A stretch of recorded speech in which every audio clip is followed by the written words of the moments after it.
കേരളത്തിലെ ഒരു പ്രധാനപ്പെട്ട നിയമസഭാ മണ്ഡലമാണ് നേമം. തിരുവനന്തപുരത്തിനോട് ചേർന്ന് കിടക്കുന്ന, തിരുവനന്തപുരം തന്നെ ഇന്ത്യ മുഴുവൻ ഉറ്റുനോക്കുന്ന ഒരു നിയമസഭാ മണ്ഡലവുമാണ് നേമം.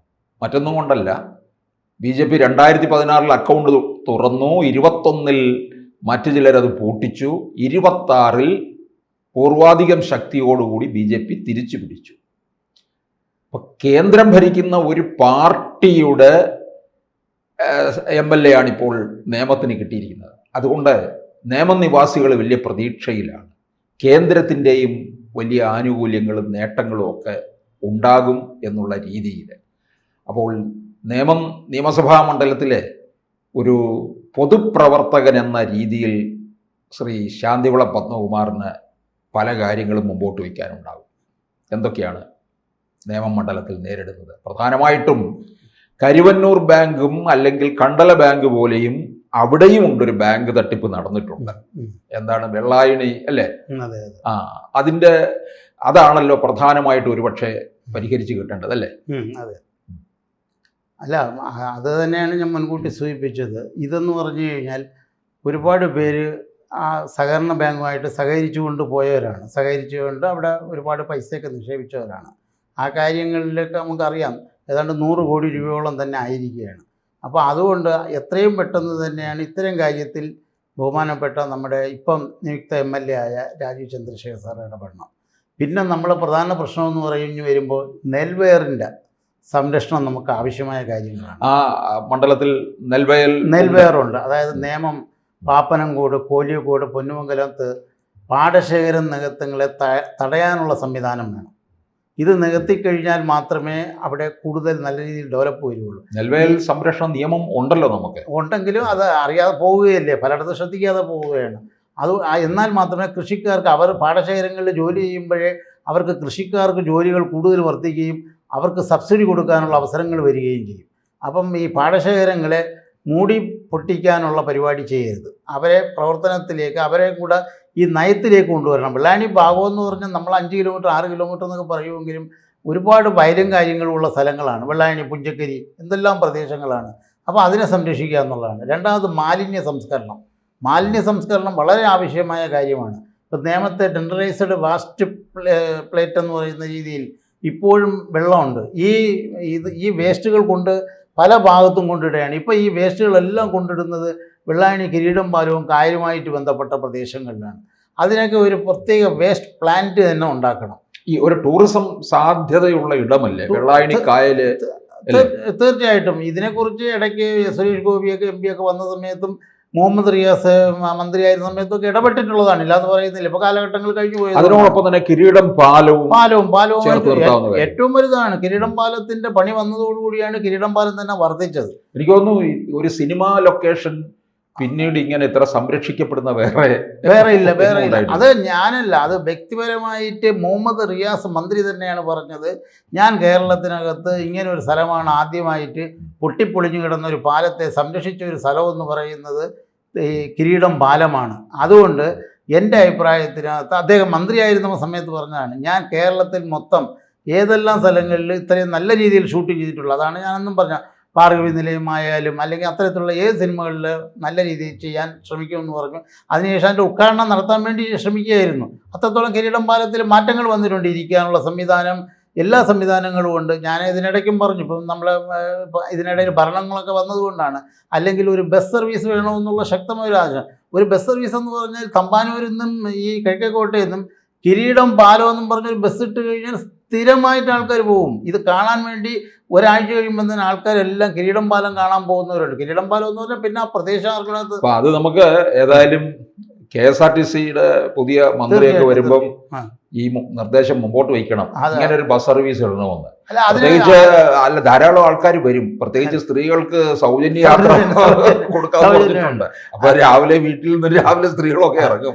കിരീടം പാലം ഒന്ന് കണ്ടുകളെ. തീർച്ചയായിട്ടും അത് പറഞ്ഞത് വളരെ കറക്റ്റാണ്. ഈ കിരീടം പാലം അങ്ങനെ. അത് മാത്രമല്ല, അതിനകത്ത് നമുക്ക് ഒന്നും ലെവലേഷൻ തട്ടിപ്പെടേണ്ട കാര്യമൊന്നുമില്ല. കാരണം വിൻസെന്റ് MLA ആണ്.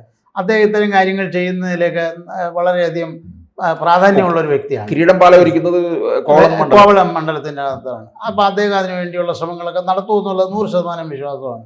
പ്രത്യേകിച്ച് നമുക്ക് പറയാൻ പറ്റില്ല, മന്ത്രിയാവുമെന്ന് വരെ പറയുന്നുണ്ട്. അതൊക്കെ പിന്നീടുള്ള കാര്യങ്ങൾ. അതുപോലെയാണ് വെള്ളായണി കാക്കാമ്പുല കാർഷിക കോളേജിൻ്റെ റോഡ്. ഈ കായലുമായിട്ട് ബന്ധപ്പെട്ട് നടുക്കൊരു റോഡാണ് പോകുന്നത്. അവിടെ ഇപ്പം നടുക്ക് വലിയ പൊക്കത്തിൽ മൂക്കുന്നിമല നിൽക്കുന്നത് കാട്ടാക്കട മണ്ഡലത്തിലായിരിക്കും. മൂക്കുന്നിമലയുടെ ഏകദേശം കാട്ടാക്കട ഭാഗത്താണ് നിൽക്കുന്നത്. കാട്ടാക്കട പണ്ടറിയാലോ, പണ്ട് അവിടെ ഒരു പോലീസ്. ഇപ്പം നമ്മള് ഈ നിയമത്തെ വന്നാല് ഈ നിയമം എന്ന് പറയുമ്പോൾ പെട്ടെന്ന് നിയമസഭാ മണ്ഡലം, അതിനോടൊപ്പം തന്നെ ഓർമ്മ വരുന്നത് നേമം റെയിൽവേ സ്റ്റേഷന്റെ കാര്യം വരും. അടുത്ത സമയത്താണ് അതിന്റെ പേര് തിരുവനന്തപുരം സൗത്ത് എന്നാക്കിയത്. സൗത്ത് ഇനിയും ആ സ്റ്റേഷൻ ഡെവലപ്പ് ചെയ്യേണ്ടിയിരിക്കുന്നു. അതെ അത് സാർ പറയുമ്പോൾ ഇത് ആദ്യമായിട്ട് അന്ന് ഉദ്ഘാടനം ചെയ്യുന്ന ആരെന്നറിയാം, ജനതാ പാർട്ടിയുടെ മധു ദന്തവതയാണ്. അന്ന് മന്ത്രിയായിരുന്ന സമയത്ത്, റെയിൽവേ മന്ത്രിയായിരുന്നപ്പോൾ മധു ദന്തവതെ അദ്ദേഹമാണ് നേമത്തൂന്ന് ഉദ്ഘാടനം. ഞാനൊക്കെ ഒന്ന് കുട്ടിക്കാലമാണ്. നമ്മളിന്ന് മധു ദന്തവതെ നോക്കാൻ വേണ്ടി ചെന്നിരിക്കും. മധു ദന്തവതയാണ് ഈ സ്റ്റേഷൻ ഉദ്ഘാടനം ചെയ്തത്. മധു ദന്തവതെ അന്ന് ജനതാ പാർട്ടി ആണ്. അത് അദ്ദേഹമാണ് അത് ഉദ്ഘാടനം ചെയ്യുന്നത്. അപ്പോൾ അത്രത്തോളം നേമം വളരെ പ്രശസ്തിയായ സ്ഥലമാണ്. എന്തുകൊണ്ടും സാർ റെയിൽവേ സ്റ്റേഷൻ മാത്രമല്ല, നേമത്തിൻ്റെ പല കാര്യങ്ങൾ വെച്ച് നോക്കുമ്പോൾ, കാരണം അതിനകത്തൊരു കാര്യം എന്ന് പറഞ്ഞാൽ കന്യാകുമാരി ആയാലും എവിടെ പോകണമെന്നുണ്ടെങ്കിലും കരമന തൊട്ട് പാപ്പനംകോട് തൊട്ട് നേമം തൊട്ടുള്ള ദേശീയപാതയായ സ്ഥലത്തിൽ കൂടെ പോകാൻ പറ്റുള്ളൂ, വേറെ സ്ഥലമില്ലല്ലോ. അപ്പൊ ഈ സൗത്ത് സ്റ്റേഷൻ ഡെവലപ്പ് ചെയ്ത് കഴിഞ്ഞാൽ തിരുവനന്തപുരത്തിന്റെ വികസനം കൂടിയാണത്. മൊത്തത്തിൽ മാറും. കാരണം ഈ എല്ലാ വണ്ടികളും ഇവിടെ സെൻട്രലിൽ കൊണ്ടുവരാനും പറ്റുന്നില്ല. ഇവിടുന്ന് കുറെ അങ്ങോട്ടേക്ക് പോകണം. തീർച്ചയായിട്ടും പോകാം. തിരുവനന്തപുരം സെൻട്രലിൽ ഇപ്പോൾ അറിയാമല്ലോ, റെയിൽവേ സ്റ്റേഷൻ ഇറങ്ങി കഴിഞ്ഞാൽ നേരത്തെ അത് ഈ വിഷയമായിട്ട് വരാത്തതാണെങ്കിലും ഞാൻ പറയുകയാണ്, നേമത്ത് മുൻകൂട്ടി പറഞ്ഞാണ് കേരളത്തിനകത്ത് ഒരേ ഒരു റെയിൽവേ സ്റ്റേഷനും ബസ് സ്റ്റേഷനും സമാസമം ഉള്ളത് തിരുവനന്തപുരം മാത്രമാണ്. ഈ തിരുവനന്തപുരത്ത് ഒരു മേൽപ്പാലം വേണമെന്നുള്ള വളരെ അത്യാവശ്യ കാര്യമാണ്. രാവിലെ 9:30 മണിക്ക് 10 മണിക്ക് സെക്രട്ടേറിയറ്റിലേക്ക് AG's ഓഫീസിലേക്ക് പോകുന്ന ആൾക്കാർ ഓടുന്ന ഓട്ടം കാണണം. യാതൊരു ലെവലും ഇല്ലാതാണ് ഓടുന്നത്. ഇന്നും ഒരു നിയന്ത്രണവും ഇല്ല. ഒരു മേൽപ്പാലം കിട്ടുന്നതിന് എന്താണ് ബുദ്ധിമുട്ട്? ഇതിൻ്റെ പ്രശ്നം എന്താണ്? ഒരു മേൽപ്പാലം ഇവിടുന്ന് റെയിൽവേ സ്റ്റേഷനിൽ പോകാം, അവിടെ നിന്ന് ഇങ്ങോട്ട് വരാം. പക്ഷെ മന്ത്രിമാർക്കൊന്നും പോകുന്നതിന് ഒരു കുഴപ്പമില്ലല്ലോ. അവർക്ക് കിഴക്കേക്കോട്ടയിൽ ഒരു മേൽപ്പാലം കെട്ടിയിട്ട് അതിനകത്ത് ആരും കയറി ഇറങ്ങുന്നില്ല. അത് കെട്ടിയതേ തെറ്റാണ്. അത് ആ സൈഡിലല്ല കൊണ്ടുവന്ന് കെട്ടാനുള്ളത്. അത് കെട്ടേണ്ടെന്ന് ഗണപതി അമ്പലത്തിന്റെ അവിടെയാണെങ്കിൽ അവിടെ ഇത് ഒരു സൈഡിൽ കൊണ്ടുവന്ന് കെട്ടിക്കൊടുത്ത് കഴിഞ്ഞാൽ ആര് പോകും? അവിടെ പോകും. പട്ടം സെന്റ് മേരീസിന്റെ മുമ്പിൽ ഒരു മേൽപ്പാലം കെട്ടിയിട്ടിട്ട് കുട്ടികൾ അതിൽ കൂടെ കയറി ഇറങ്ങുന്നില്ല. അതിനൊരു ഉദാഹരണമായിട്ട് സാർ ഇന്നാളും ഞാൻ പറഞ്ഞിട്ടുണ്ട്. ഇപ്പം നടപ്പിലാക്കട്ടെ. അതായത് നേമത്തല്ല, കിഴക്കേക്കോട്ടെ തന്നെയാണ്. താണ്ട് ആ സൈഡിലാണ് ഞാൻ അന്നും പറഞ്ഞു, സത്യനും സോമനും സുമാരനും എല്ലാവരെയും ഫോട്ടോ വെച്ചിട്ടുണ്ട്. തിക്കൂർ ശിശുകുമാരൻ നായരെ ഫോട്ടോ മാത്രം വെച്ചിട്ടില്ല. കഴിഞ്ഞ സർക്കാരിൻ്റെ കാലത്ത് നഗരസഭയിൽ ചെയ്തതാണ്. തിക്കൂർ ശിശുകുമാരൻ നായർ പത്മശ്രീ കിട്ടി, അദ്ദേഹത്തിൻ്റെ ഒരു ഫോട്ടോ വെച്ചിട്ടില്ല.